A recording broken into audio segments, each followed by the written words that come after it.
Di tempatku lahannya banyak batu kerikil Bang. Sarannya Bang pengolahan lahan agar subur dan bisa ditanami lombok. Jadi kalau misalkan untuk penanam cabai, kalau misalkan lahan kita batu-batu, itu mungkin kita agak terkendala di pengolahan lahan, misalkan di pembuatan bedengan. Cuma ya itu ya, tetapi kalau misalkan masih bisa dibuatkan bedengan, sebaiknya dibuatkan bedengan karena tanaman cabai itu dia apa ya, apalagi kalau misalkan kita menanam cabai di musim penghujan itu kan kalau tidak ada bedengannya kan gampang tergenangi air, itu pertumbuhannya sangat terhambat kalau gampang terendam air ataupun tergenangi air kalau tidak ada bedengan. Makanya usahakan bagaimana caranya supaya bisa ada bedengannya. Kalau misalkan seadanya saja ya seperti yang ini ya, karena ini kan lahan batu-batu juga, batu-batu di bagian bawahnya keras dicangkul, saya kerjakan manual dicangkul sendiri.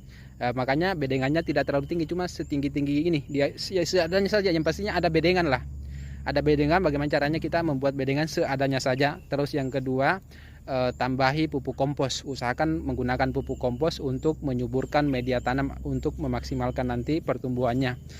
Pupuk kompos itu kalau misalkan apa ya, bisa menggunakan kohe yang difermentasi ataupun kohe yang dikomposkan, yang steril, kotoran hewan ataupun pupuk kandang, terus ditabur ke lahan, bisa saat pengolahan lahan ataupun di lubang-lubang tanam lah, seperti itu. Terus ya, juga kalau misalkan ada dolomit, silakan gunakan dolomit di masa pengolahan lahan untuk sebagai pupuk dasar. Kalau misalkan pupuk kimianya tergantung, mau pakai pupuk kimia dasaran boleh, mau tidak boleh juga, silakan di skip aja kalau tidak mau.